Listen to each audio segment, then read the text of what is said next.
wrestling fans. Ronald Ray here, your boy with a cornbread accent. Thank you for checking out Classic Wrestling Reminiscing. Last year, I covered WrestleMania 1 during WrestleMania weekend, so I thought, hey, uh, here comes WrestleMania 40 weekend, so I'm going to cover WrestleMania 2 this time. This WrestleMania was the first and only time that the event took place in three different arenas: the Nassau Veterans Memorial Coliseum in New York, Rosemont Horizon in Chicago, and the Los Angeles Memorial Sports Arena in Los Angeles, California. They had a bunch of celebrities there. Of course, this is during that they try to squeeze some celebrities in there during the New York telecast or New York portion of WrestleMania. They had Vince McMahon joined by Susan St. James doing commentary. The Chicago one, they had Kathy Lee Crosby, Gorilla Monsoon, and Gene Okerlund. And the Los Angeles one had Elvira, Jesse the Body Ventura, and Lord Alfred Hayes. They also had other celebrities like Ricky Schroeder, who's, you know, teen heartthrob at the time, had a show called Silver Spoons. Uh, Ed Too Tall Jones, also in that NFL versus WWE Superstars Battle Royal. More on that later. Lou Duva, who's a boxing promoter, he was in the corner of Roddy Piper, Tommy Lasorda, Robert Conrad, Herb. Uh, Basically, there was this Burger King commercial at the time, "Where's Herb?" And that was Herb. Joan Rivers was there. She was a special guest ring announcer. Um, all sorts of people. So before I get started, let me just ask you folks, if this is your first time watching anything of mine, go ahead, be a champ, hit that subscribe button, leave a like, let me know what you thought about WrestleMania 2, and where you think, how do you think WrestleMania 40 will turn out this year? Without no further ado, let's let her rip. All right, kicking off WrestleMania 2 was Mr. Wonderful Paul Orndorff going against the Magnificent Morocco and his manager, Mr. Fuji. Uh, Two Hall of Famers here. Uh, Look at Orndorff there. He looks jacked. Morocco was always credited being a very good worker, knew how to make everything count and make sense. Unfortunately, this was not a long match whatsoever. They did a little sparring. Match went outside. They both get counted out. And for the first time in my life, I was sitting there watching a wrestling event and heard a crowd chant bullshit. So my little virgin ears, just kidding. I've heard at that time I did heard some naughty language, but not on a wrestling event. Everything I seen was like taped and in studios and stuff like that at the time. So hearing the crowd saying bullshit about a wrestling finish was quite quite a treat, I guess, if you want to call it that. Of course, Vince McMahon didn't sway away from it. He said, "Hey, look at the crowd. Oh, listen to the crowd voicing their displeasure." Ha ha ha ha. Um, and yes, I just going to repeat: Vince McMahon and Susan St. James were the commentators for the Nassau Coliseum portion of this, and listen to it now. It's pretty freaking cringe. Of course, this is the year that Paul Orndorff would turn heel, turn against Hulk Hogan, have a long feud with him, and Morocco he kept with Fuji. It was a couple years later till he yeah, probably about mm, 88 maybe is when he turned babyface. Anyway, more on that and regulations to come. Let's go ahead and go to the next match. All right, next up we have Randy Macho Man Savage going against George the Animal Steel. The story of this match was George the Animal Steel had a little bit of crush on Miss Elizabeth, and if you've seen Miss Elizabeth, you understand why. Of course, Miss Elizabeth was the real life wife of Randy Savage. They didn't really talk about it on TV. Just she was there as his manager. Um, Also, from what I hear, during George Steele's prime, he was a very serviceable heel, pretty vicious at the time. Um, but yeah, but this right here just during the it was towards the tail end of his career, rock and wrestling thing going on. So he was doing more comedy stuff here. Um, he would have a in this match he would have a bigger portion of the match. Totally took control of this match. Even kicked out of the top rope elbow from Macho Man Randy Savage. Um, but Randy Savage would do a double leg takedown, use the ropes for extra leverage to get the pin and keep his Intercontinental Championship and walk away with Miss Elizabeth. And basically, the only thing George Animal still could do is eat another turnbuckle. And that was his gimmick at the time. Like I said, this was very kid friendly at the time. George Animal still telling his career. So his gimmick was, uh, he had a big hairy back, green tongue, and after his matches, or sometimes during his matches, just rip a turnbuckle open and have himself a helping of turnbuckle stuffing. Next. All right, next up is Jake the Snake Roberts versus George Wells, who is a Canadian football player, professional football player. Of course, Jake Roberts just came into the WWE at the time, or WWF, excuse me, at the time, from Mid South. I remember watching him in Mid South was one of my favorites. He had that DDT and just put everybody out. Had at the time the DDT was the coolest move, so that made him the coolest wrestler. Of course, he comes to the WWF, not a fan favorite no more. He's a heel here, and he bumped around, made George Wells look like $100. Um, and of course, Roberts, he's master of that ring psychology. Made Wells chase him around, but finally got caught him in a knee lift as George Wells was trying to re-enter the ring, and then slapped on that DDT and 1, 2, 3. That was it. Then Damian, of course, had the leftovers of Mr. George Wells. Uh, at the time when he was in Mid South, he didn't bring the snake in the ring. It was just here when he started bringing the snake in the ring. I think they just call it the Big Python at the time. It wasn't until later on they uh, named it Damian. So, uh, but that was just his gimmick in the WWF. And of course, in this match, he after this match or later on, he would develop doing a short clothesline as a setup to the DDT. This match he didn't. He just caught George Wells George Wells off guard with a knee lift, then uh, put on a DDT. Like I said, this wasn't a high spot like it is now. Everybody uses it. At the time, it was a deadly finishing maneuver. They actually had, I remember in Mid South, uh, Bill Watts had like a video thing going and showing wrestlers get hurt and talking about kids. He talked about supposedly there's one kid who DDT'd his friend on a pavement and uh, hurt him severely. But he basically one of those PSAs, hey, don't try this at home and stuff like that because we are professionals. We're well trained and all that. You know, uh, basically doing everything he can to say, this is a work. We know how to apply these things to where nobody gets hurt.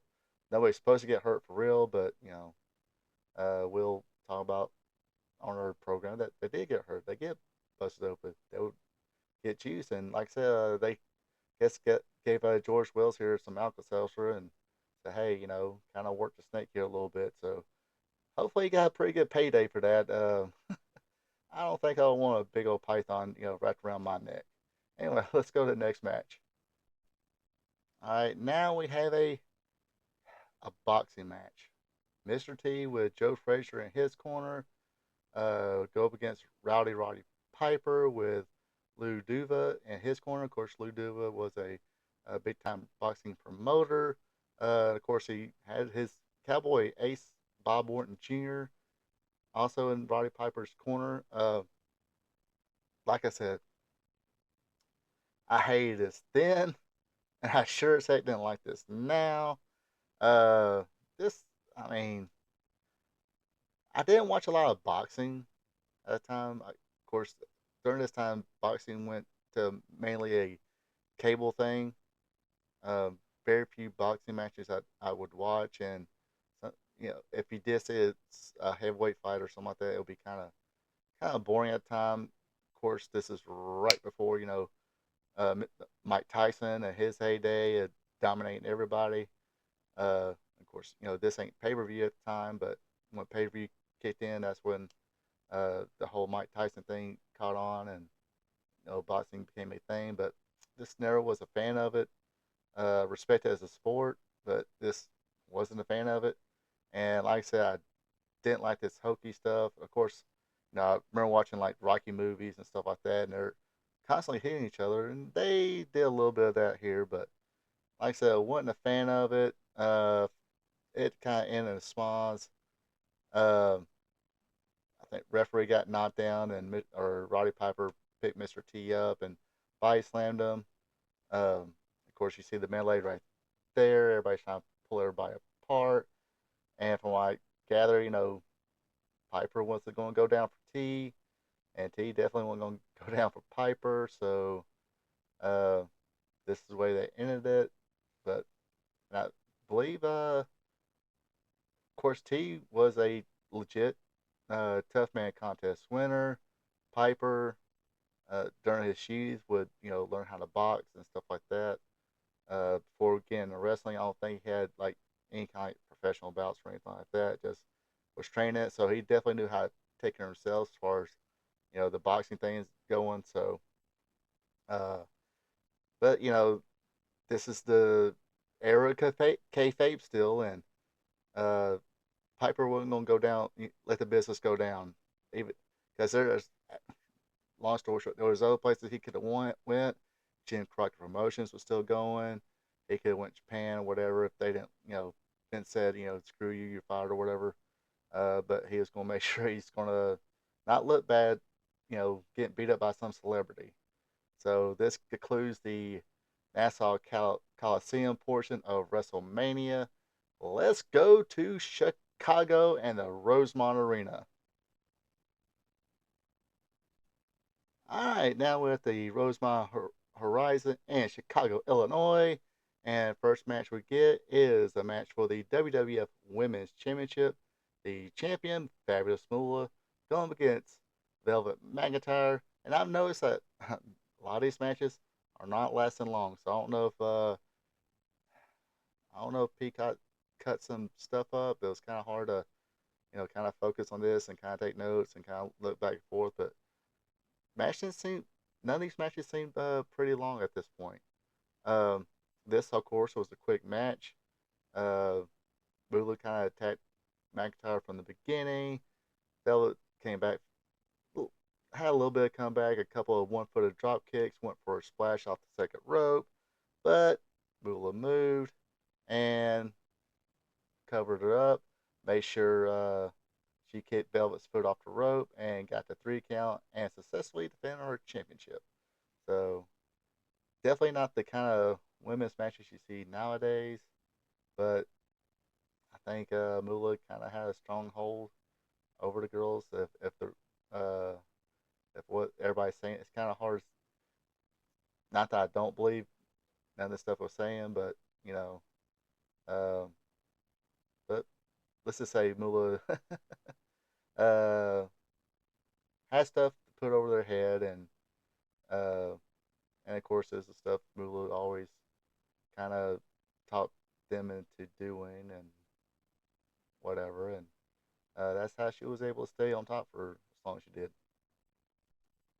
All right, next up is another quick match here. It was Corporal Kushner against Nikolai Volkov. Basically, it has been a while since before he left, but they was trying to get that All American soldier uh, person, and Corporal Kushner filled that void there. Not really. Definitely not as over as Sergeant Slaughter was. Um, often uh, often replicated but never duplicated or something. However it goes. Anyway, it didn't do a job of really filling that void in. Uh, but he did get a quick win here, and Also got a little bit of blood in this match. They had a little melee outside, or they was fighting outside the ring. Volkov ran against a post. You can see he's bleeding. I was like, wow. Uh, I was like, oh, or at the time I was like, cool blood. Uh, but at the time, seeing blood on any WWF product at the time was kind of a shocker. But again, I didn't realize that at the time. But classically, Freddie Blashley threw his cane in at Nikolai Volkov, but Kushner intercepted it, used it on Volkov, got the quick 1, 2, 3, and that's probably the best way this match could have went. Corporal Kushner will grow to become Jason or Leatherface. Yes, he was Leatherface in Japan. Um, wielded a chainsaw around like Leatherface from Texas Chainsaw Massacre. Uh, that's how he that's how he made most of his money. So definitely wasn't as Corporal Kushner.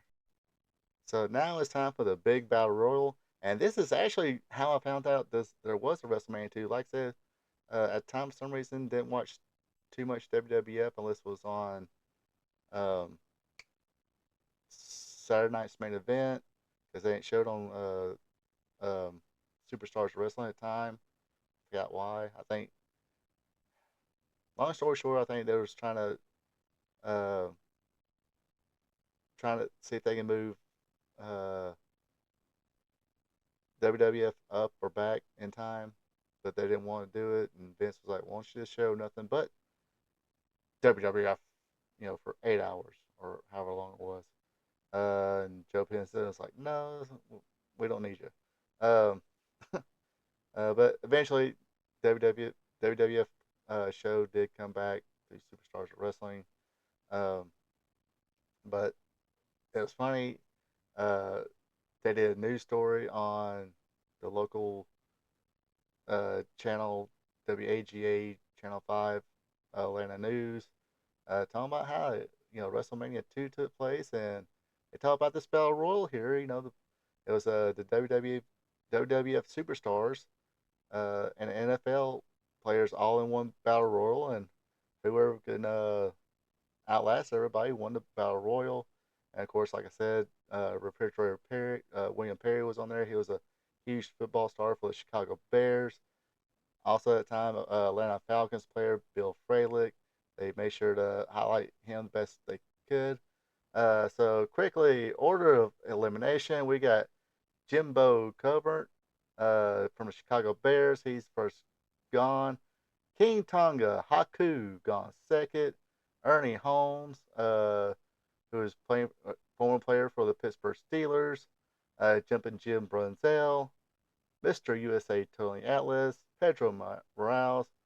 Harvey Martin, who at one time played for the Dallas Cowboys. Ted Arcidi, at time going doing the World's Strongest Man gimmick. Danny Spivey, Hillbilly Jim, B. Brian Blair, Bill Fralick, Atlanta Falcons. They're on sheet. Bruno Sammartino, William Refrigerator Perry, then Big John Studd. Uh, basically, Studd eliminated Perry. Uh, Perry acted like he was going to shake his hand. Then he grabbed his hand and pulled Studd out of the ring. Next up is Russ Francis. He's eliminated. He was player for the San Francisco 49ers. Then, of course, last two eliminated. Uh, Andre eliminated Jim Neidhart. Then Andre picked up Bret Hart, threw Bret on top of Jim Neidhart, who was on the floor, of course. And the winner match was Andre the Giant. Um, like I said, and see, because when I was watching this, I noticed uh, Dan Spivey was wearing yellow trunks and yellow boots. Here they got Andre in yellow trunks and yellow boots. And of course, Hulk Hogan wore yellow trunks and boots, red knee pads. But yes, Andre won this one. And of course, later on, uh, he would also turn against Hulk Hogan as well. He was a babyface here, but turn against Hulk Hogan, which set up WrestleMania 3. That will come next year. But like I said, that's how I kind of like found out there was WrestleMania 2. There was this Cowboys, uh, WWF wrestlers versus NFL players battle royal. Um, it was okay for a battle royal at the time. I thought they were kind of cool. All right, your main event for the Rosemont Horizon portion of the show was for the WWF Tag Team Champions, the challengers, the British Bulldogs, Dynamite Kid and Davey Boy Smith, versus the Dream Team of Great the Hammer Valentine and Brutus, not yet the Barber Beefcake. He was just Brutus Beefcake from San Francisco. They gave this pretty good, gave this match some time. It was about 13 minutes. Some pretty good, snug back and forth stuff, especially coming from Valentine and Dynamite and Davey Boy Smith. Um, but of course, at the time, the Bulldogs were managed by Captain Lou Albano. I think this was the last tag team he managed to the tag team championship. And of course, he did come back in the mid 90s to, or early mid 90s to manage the Head Shrinkers. But uh, I guess that was the last one. But they were also being managed by Alpha as well. But yeah, like I said, pretty good back and forth match. Dynamite Kid with ram Greg Valentine's head into Dynamite Kid's head, covered him, and there you had it. New WWF World Tag Team Champions, the British Bulldogs. Of course, I was a big British Bulldogs fan just because, Bulldogs. Of course, we like Bulldogs. Also, forgot to mention this match, they were also in the corner besides Captain Lou Albano was Ozzy Osbourne. Fucking Ozzy. Shine! Uh, yeah, that Ozzy Osbourne, the Prince of freaking Darkness, wearing a pink sports jacket. Uh, but yes, I would say at that age, the biggest Ozzy fan. I like the song Crazy Train and Flying High, or no, Crazy Train wasn't out at the time, I don't think. Definitely a fan of Iron Man. The song The Road Warriors came out too. So he was a singer on that. So definitely a fan there. But definitely a fan of this match. Probably, I almost want to say that's probably the best match of the night. But yeah, de- definitely a pretty decent one to watch. All right, kicking off the Los Angeles portion of WrestleMania was Ricky the Dragon Steamboat going against the mighty Hercules Hernandez. At the time, he was just Hercules Hernandez and not mighty yet, but the mighty Hercules, got added in, and the Hernandez was dropped off. You know how the WWF does it. Ricky Steamboat easily top five best baby faces ever. Uh, Lots of people have tried but can never duplicate the probably the prettiest arm drag in pro wrestling. That's how he kind of kept the advantage at the beginning, worked on the arm. Hernandez, a solid worker, always, you know, was given credit for being pretty solid. During part of this match, when he got the advantage, he picked Steamboat up, real press him on. Like he might have slipped a little bit, but he was definitely strong enough to make sure Steamboat landed on the landed on the mat safely. Then turned around, picked him up, do it again. Uh, Hernandez went for a splash on the top rope, but got a tummy full of knees. And Steamboat just, like I said, what can you say about Steamboat? Uh, so imagine a 260, 270, I forgot what his bill weight was. Or anyway, a big old guy like Hercules Hernandez flying from the top rope and hitting your knees. And basically you're using your knees to protect you, but you might feel a little bit. So Steamboat did a pretty good job kind of selling the knee a little bit and selling the fact that he been kind of smacked around by Hurt for a little bit, but he got up on the top rope, hit the cross body block, hooked the leg, one, two, three. Um, Again, another quick short match here. Like I said, I'm not sure if they clipped a bunch of it out or that's the way it was. My memory's a little dense there. All right, next match here. Again, another short one. And I don't think I even complained about this as a kid. This wasn't that. I guess I like the gimmick. I did cheer for him because the hillbilly gimmick, whatever. Cheer for all the hillbillies. Uncle Elmer, cousin Junior, of course, hillbilly Jim. Of course, this when Adrian Adonis first came back, uh, doing the let's just say flamboyant gimmick. There was a Adrian Street that was around doing the let's just say flamboyant gimmick. So here comes Adrian Adonis, call himself adorable now, wearing pink and everything, and leggings. Yeah, not that great, but like I said, very short match. Elmer missed the leg drop. Adonis went top rope, gave him a flying headbutt, and wound up winning the match that way. And of course, adorable Adrian was seconded by Jimmy Mouth of the South Hart. Of course, later on, he would start a feud with Roddy Piper. Roddy Piper would turn babyface, which would all lead up to a match at WrestleMania 3. Again, next year, I will do WrestleMania 3. Hopefully. Hopefully, well, I'm here. Um, but yes, so like I said, a short match. Definitely, this portion of me was not complaining about that one. All right, tag team match here. The Funk Brothers, Terry and Hoss Funk. Of course, Hoss Funk was Dory Funk Jr. They would against Junkyard Dog and Tito Santana. Uh, man, this was actually pretty funny to watch too. Pretty good to watch here. Terry Funk took hella over the top rope uh, bumps onto the floor. JYD got the shine early.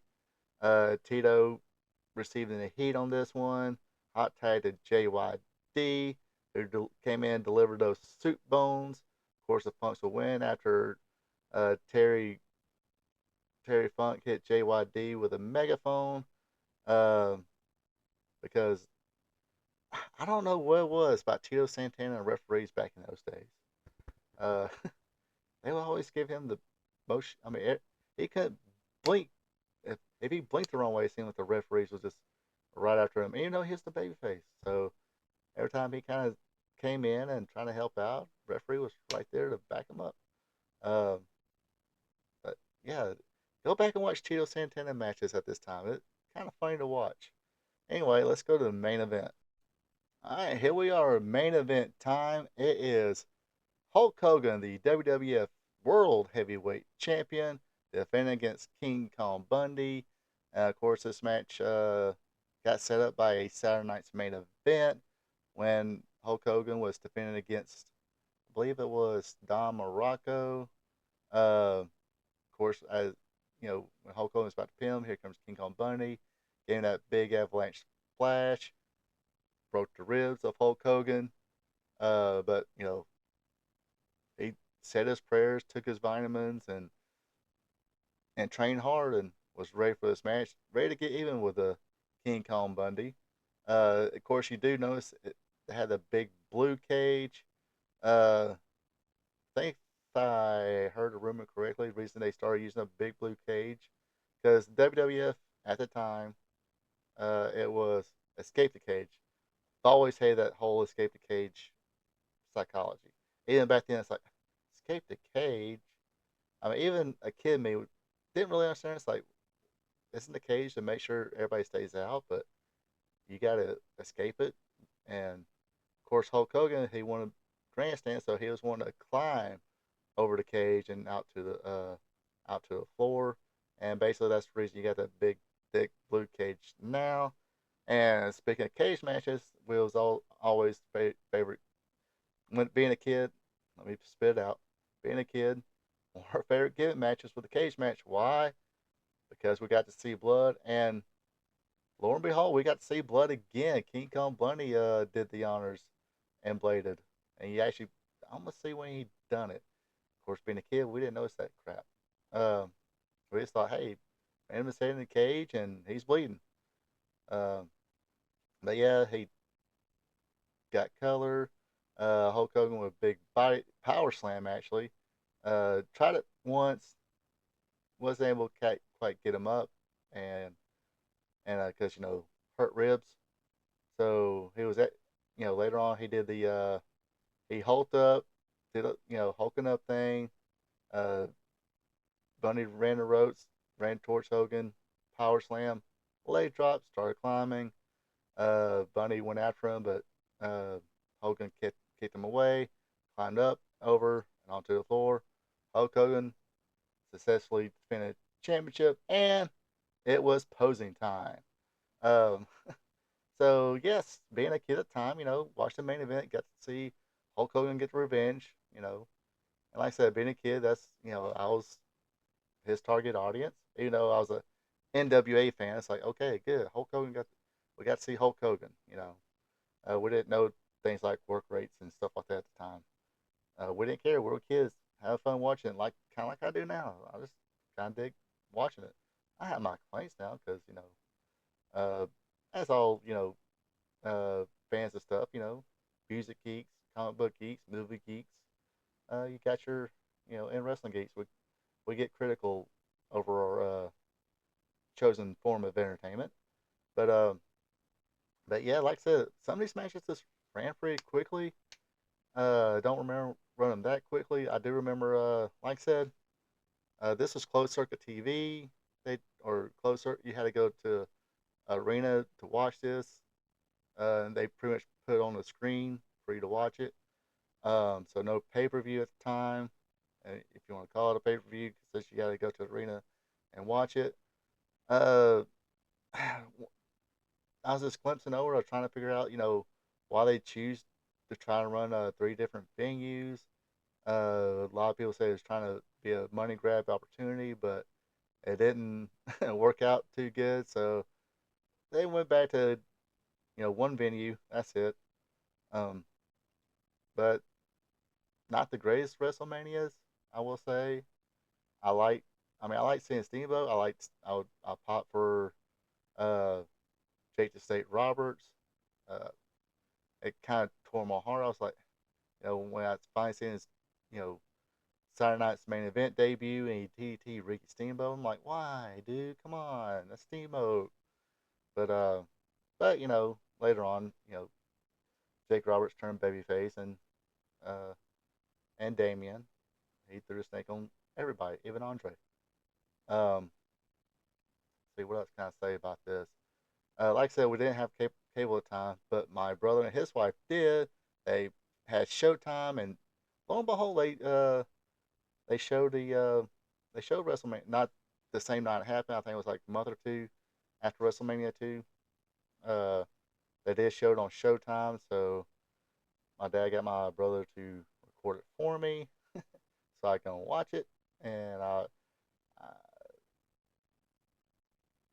VHS, at times there's VHS, you can record stuff off TV, and I think I wore that videotape out because I watched because I just like wrestling. Watched it lots of times. I think it's just because I didn't get to see these, like Hulk Hogan and all these people a lot. So, uh, except for like maybe once a month, if that, for the Saturday night's main event. Um, and some because Hulk Hogan didn't wrestle on TV at the time. That was he only wrestled. He did promos, um, and all that, but not much wrestle on TV. But you did get to see the turn. The turn. When Orndorff turned against Hogan and all that. And you got to see everybody else on. Of course, the British Bulldogs and everybody else on TV. I did get to see a bit, but I was more of an NWA guy. So if WWF was on and NWA was on, I watched NWA. Um, but anyway, that's about all the reminiscing I got for WrestleMania 2. Again, like I said, drop a comment. Let me know what you think about WrestleMania 2. Also, be a sport and click on that subscribe button in case I didn't mention that before. Um, and I don't know when this will go up. I'm trying to think. I'm trying to upload it now. Nah, I still got a couple of things to do. But I will forget about tonight. this is on Thursday. I'm doing my spot show live stream, so by the time I do upload this, I will have done the live stream. So yeah, watch the replay of the live stream, then watch this as well. Anyway, like I said, that's all I got for tonight. So hopefully, here we go, WrestleMania 40. Hopefully it's a good one, and I hope to see you folks next year for WrestleMania 3 as part of Classic Wrestling Reminiscing. You folks have a good one. Take it easy.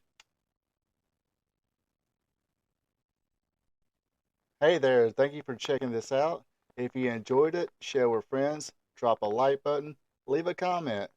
Also, be a champ and hit that subscribe button. You can also check me out on social media, Facebook at Ronald Ray, on X or Twitter is RPATRPTV46. Until next time. So long from the peach state of Georgia.